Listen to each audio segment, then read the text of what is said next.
የአዲስ አበባ ሰማይ በድንገተኛና በከባድ የጦር መሳሪያዎች ድምፅ ተናግቷል። መላው የከተማዋ ነዋሪ እጅግ በጣም በከረረ ፍርሃትና ጭንቀት ውስጥ ሆኖ እስትንፋሱን ውጧል።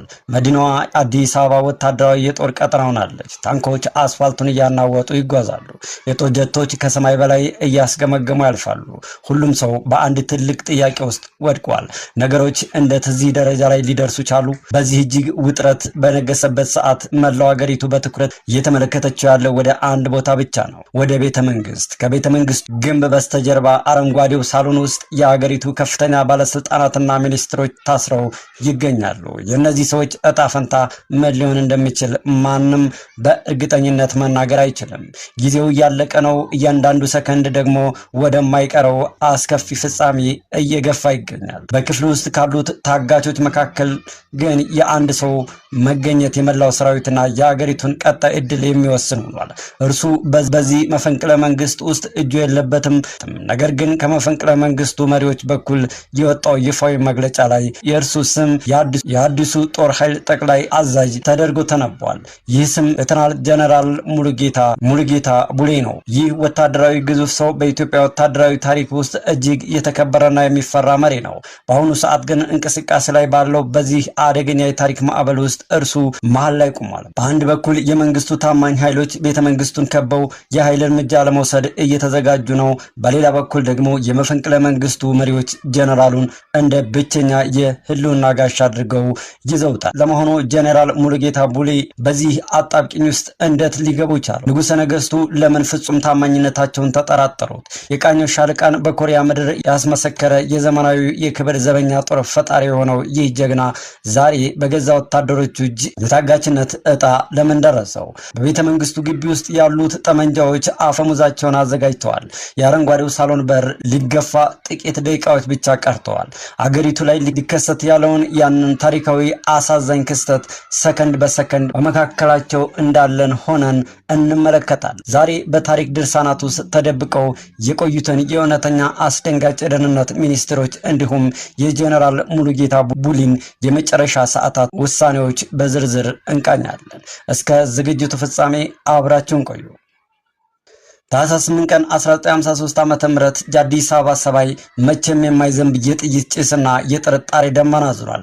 ገነተ ልዑል ቤተ መንግስት ውስጥ የሚገኘው በብዙ ታሪካዊ ውሳኔዎች የሚታወቀው ያ አረንጓዴ ሳሎን ዛሬ የደም ማዕበል ሊያስተናግድ ሰዓታት እየቆጠረ ነው። ክፍሉ ውስጥ በርካታ የሀገሪቱ ከፍተኛ ባለስልጣናት፣ ሚኒስትሮችና መኳንንቶች ታስረው ተቀምጠዋል።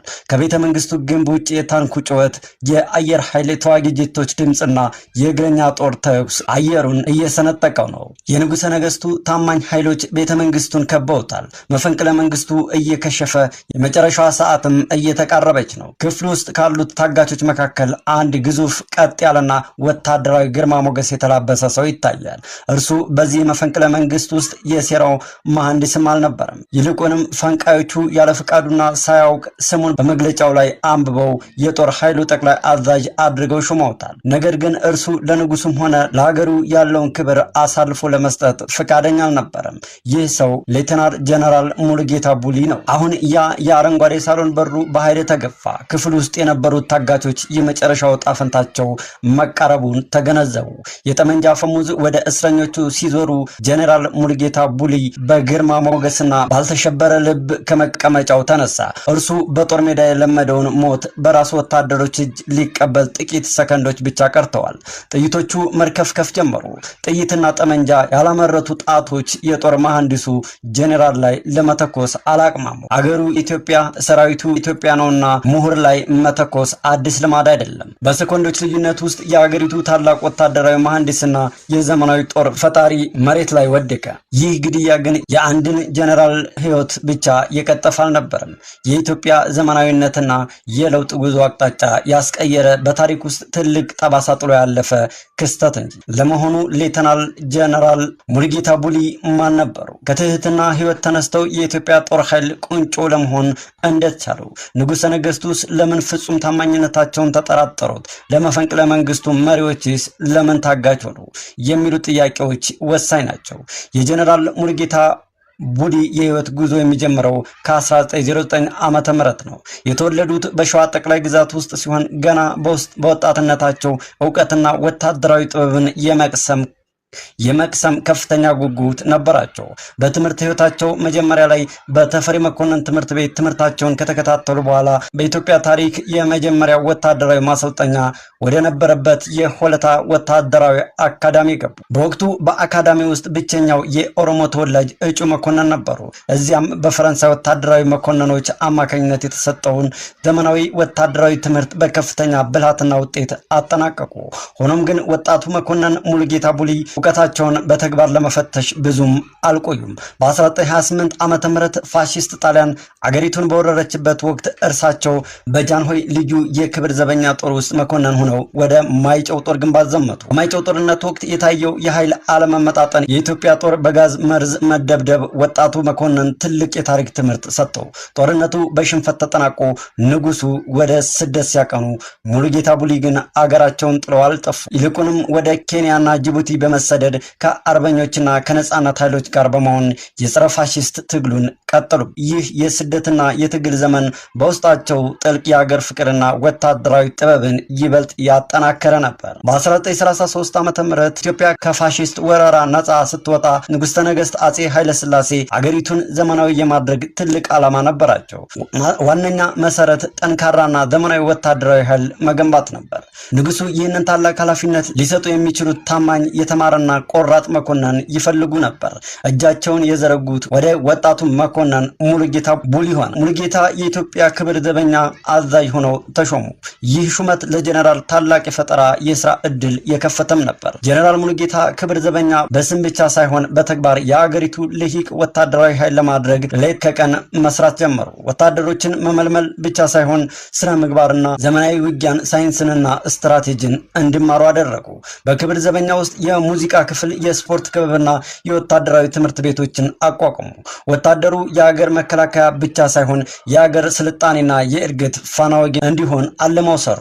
የጀነራል ሙሉጌታ ዝናና ብቃት ከሀገር አልፎ ዓለም አቀፋዊ እውቅና ያገኘ ግን በ1943 ዓመተ ምህረት በኮሪያ ባህረ ሰላጤ ጦርነት በተነሳበት ወቅትም ነበር። የተባበሩት መንግስታት የዓለምን ሰላም ለማስከበር ጥሪ ሲያደርግ ኢትዮጵያ ጥሪውን ለመቀበል የመጀመሪያዋ አፍሪካዊት ሀገር ሆነች። ንጉሱም ይህንን ጦርነት እንዳደራጅ ሰራዊቱን እንዳዘጋጅ የሰጡት ኃላፊነት ለጀነራል ሙሉጌታም ሆነ። ጀነራሉ የክብር ዘበኛ አባላትን በማሰባሰብ የቃኘው ሻለቃ አቋቋሙ። ወታደሮቹ በኮሪያ አስቸጋሪ መልክዓ ምድርና ቅዝቃዜ ውስጥ እንዴት መዋጋት እንዳለባቸው ልዩ ስልጣን ሰጧቸው። ምንም እንኳን ጀኔራሉ ራሳቸው ጦርነቱን በግንባር ለመምራት ባይዘምቱም ያደራጁትና ያሰለጠኑት ጦር በኮሪያ ምድር ታሪክ የማይረሳው ጀግንነት ፈጸመ። የቃኘው ሻለቃ ከተሳተፈባቸው በመቶዎች የሚቆጠሩ ውጊያዎች በአንዱ ሳይሸነፍ አንድም ወታደር በምርኮ እጁን ሳይሰጥ በድል ተመለሰ። ይህ የጀነራል ሙሉጌታ ወታደር የማደራጀት ብቃት በዓለም መድረክ ላይ ያስመሰከረ ታላቅ ስኬት ነበር።